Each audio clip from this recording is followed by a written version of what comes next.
So, hi traders, welcome back to the Finux YouTube channel. My name is Yagnesh Puri, and let's get this started.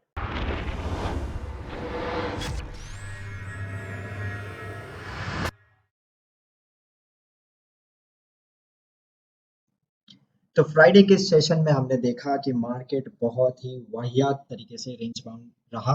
मैंने बोला था कि 80 से 90% chance है कि हमें ट्रेंडिंग फ्राइडे देखने को मिले। क्यों? क्योंकि उसके पहले 2 दिन हमको सिर्फ वॉलेटिलिटी दिखी, लेकिन एक रेंज बाउंड मार्केट रहा था। लेकिन फ्राइडे के दिन उससे भी ज्यादा रेंज बाउंड मार्केट रहा और दुनिया की सारी पैटर्न्स जो थी उसी दिन मार्केट ने बना दी थी।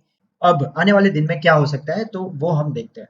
तो गाइस, चार्ट रीड करने से पहले थोड़े ग्लोबल क्यूज भी देख लेते हैं, क्योंकि निफ्टी का काम ही यही है कि डाउ जोन्स जो भी करे वही निफ्टी को भी करना है। जो कैंडल डाउ जोन्स फ्यूचर्स में बन रही है इंट्राडे पे, निफ्टी भी वही उसको फॉलो करता है। तो पहले ग्लोबल मार्केट क्यू को देखते हैं। मैं बाद में आपको एक्सप्लेन भी करूंगा कि क्यू निफ्टी अभी उसको बहुत ही अच्छी तरीके से कॉपी पेस्ट कर रहा है।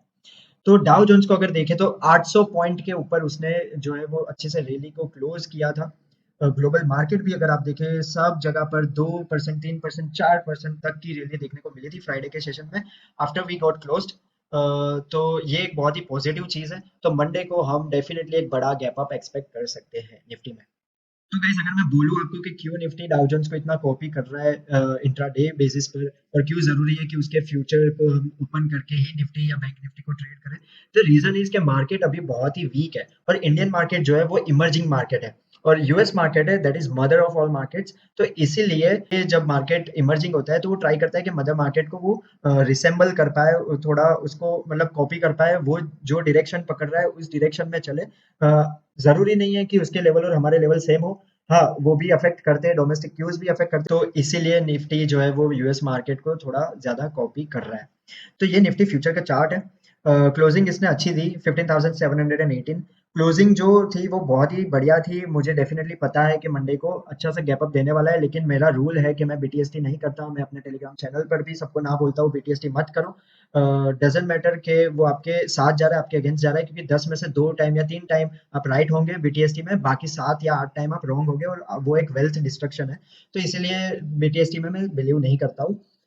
अगर बात करें कि मंडे कहाँ गैप अप हो सकता है निफ्टी, तो अगर मैं आर्ली चार्ट के ऊपर निफ्टी को स्टडी कर रहा हूँ तो कहाँ गैप अप दे सकता है निफ्टी।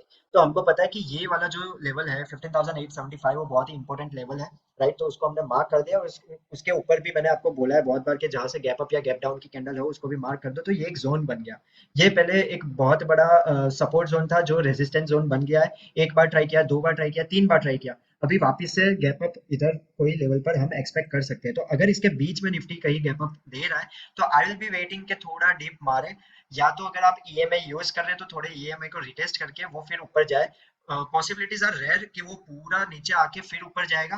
राइट, पर अगर आप ईएमआई यूज कर रहे हो कोई भी 20, 50, 9, 5, तो उसको लगा दीजिए। अगर उसके रिटेस्ट करके वो ऊपर जा रहा है and if it is making a good candle over here after breaking the gap ups high, तो फिर हम डेफिनेटली एक्सपेक्ट करेंगे कि मंडे के दिन ही निफ्टी जो है 16,185 का जो लेवल है उसको डेफिनेटली मंडे के दिन ही निफ्टी पूरा कर लेगा। ये जो टारगेट है वो, अगर बहुत ही ह्यूज गैप अप हो रहा है समवेयर अराउंड हियर निफ्टी खुल रहा है, तो फिर ये अपसाइड वाला सिनारियो जो है वो मैं थोड़ा लेना पसंद इसीलिए नहीं करूंगा, क्योंकि एक रिस्क रिवॉर्ड भी होना चाहिए। राइट, अगर आप ट्रेड ले रहे हो तो अगर अपसाइड में हमको सिर्फ 50-60 पॉइंट मिल रहे हो, डाउन साइड इतना बड़ा ओपन है, तो इसीलिए मैं थोड़ा वेट एंड वॉच करूंगा फर्स्ट हाफ, और फिर शायद हो सके कि सेकंड हाफ ये जो जोन था उसको एक सपोर्ट बना के फिर ऊपर जाए, तो सेकंड हाफ में मैं ट्रेड करूं। लेकिन गैप अप कहाँ होता है वो भी देखना बहुत ही इंपॉर्टेंट है हमारे लिए। और बाय एनी चांस अगर निफ्टी 16,185 के ऊपर जाता है तो हमारा सेकंड टारगेट क्या होना चाहिए, तो वो भी हम डिस्कस करेंगे। Then our second target should be somewhere around here. Right, आप देख सकते हो कि इधर भी उसने सपोर्ट लिया था और वापस से इसको भी सेकंड टाइम सपोर्ट मिला था जो फ्यूचर में उसका रेजिस्टेंस बन चुका था। तो सेकंड टारगेट विल बी 16,324।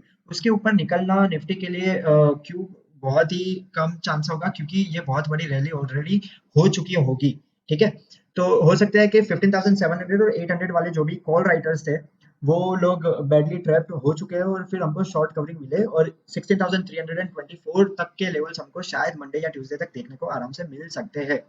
तो निफ्टी में मेरा बायसनेस थोड़ा बुलिश साइड रहेगा। और अगर हम बैंक निफ्टी की बात कर रहे हैं गाइस, बैंक निफ्टी में मैंने आपको क्लियरली बताया था कि ये एक ट्रेंड लाइन है जिसको वो फॉलो कर रही है कुछ दिनों से। ठीक है, ये आर्ली चार्ट है बैंक निफ्टी का। अगर वो गैप अप ओपनिंग दे रहा है तो हो सकता है कि या तो ये ट्रेंड लाइन को वो टेस्ट करना है, या तो फिर मैंने ये लेवल भी आपको ड्रॉ करके दिया था, मेरे पिछले वीडियो में जाके देख सकते हैं आप, कि ये लेवल को एटलीस्ट वो रिटेस्ट करेगा और फिर उसको अपसाइड जाना होगा तो वो जाएगा। तो उसने ये लेवल को रिटेस्ट कर दिया था, लेकिन अगेन बैंक निफ्टी भी हमें थोड़ी रेंज बाउंड देखने को मिली, थोड़ी वॉलेटाइल देखने को मिली फ्राइडे के सेशन में।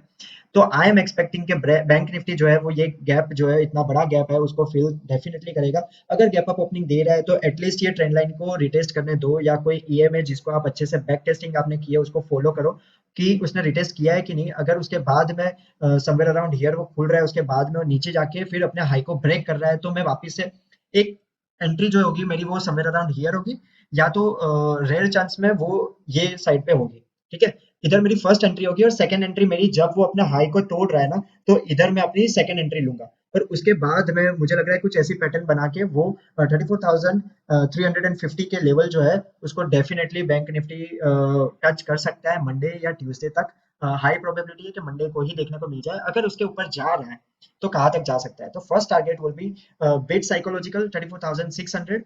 ठीक है, क्योंकि ये थोड़ा साइकोलॉजिकल लेवल है। अगर 34,600 के ऊपर जा रहा है तो next target will be somewhere around here 34,750। अगर उसके ऊपर जा रहा है तो फिर मैं ट्रेल करता रहूंगा बैंक निफ्टी को, क्योंकि उसके ऊपर बहुत बड़ा एक जोन है 35,000 का, जो सबसे बड़ा आई गेस बैंक निफ्टी का साइकोलॉजिकल लेवल है। तो आई एम नॉट एक्सपेक्टिंग कि बैंक निफ्टी 35,000 के ऊपर जाए, और अगर जा रहा है तो थोड़ा देखना पड़ेगा गाइज, बहुत एग्रेसिवली नहीं जाएंगे उसके ऊपर हम। ठीक है, तो ये बात रह गई निफ्टी और बैंक निफ्टी की। नाउ टॉकिंग अबाउट स्टॉक्स, अगर हम रिलायंस की बात करें तो रिलायंस ने वापस से जो है वो 2500 पर क्लोजिंग ऑलमोस्ट दे दी है। तो अगेन क्लोजिंग थोड़ी अच्छी खासी रिलायंस ने दे दी है। तो हो सकता है कि वापस से 2546 तक वो जाए, और अपनी जो वीकनेस है, जो कंटिन्यूअसली वो डाउन जा रहा था, तो वो देखे कि कितनी स्ट्रेंथ और है कंटिन्यूएशन में। तो हो सकता है कि 2546 तक, या तो फिर 2596 तक रिलायंस जो है वो वापस से ऊपर अपने लेवल्स कुछ है वो टेस्ट करने जा सकता है। दूसरा स्टॉक जो हमारा रहेगा वॉच लिस्ट पर मंडे को, दैट विल बी इन्फोसिस। तो अगर इन्फोसिस ये वाला लेवल वापस से निकल रहा है 1459, उसके ऊपर एक अच्छी सी 5 मिनट की दो कैंडल, या तो एक 15 मिनट की कैंडल उसके ऊपर सस्टेन कर रही है, क्योंकि आप देख रहे हो कि बार बार कंसोलिडेट होने के बावजूद उधर से ही उसको रिजेक्शन मिल रहा है। तो अगर इसके ऊपर उसको एक अच्छी सी कैंडल मिल जा रही है तो फिर इन्फोसिस में हमको अच्छे से अपसाइड के टारगेट देखने को मिल सकते हैं। फर्स्ट टारगेट रहेगा 1480 का, और उसके ऊपर अगर जा रहा है तो फिर मैं ट्रेल करता रहूंगा इंट्राडे बेसिस पर। लेकिन बहुत बड़ा अगर गैप अप या बहुत बड़ा गैप डाउन खुल जा रहा है इन्फोसिस में, तो फिर मैं थोड़ा वॉच करना पसंद करूंगा। अगर थोड़ा सा साइडवेज देखने को मिल रहा है तो फिर इन्फोसिस में ट्रेड ले सकते हैं।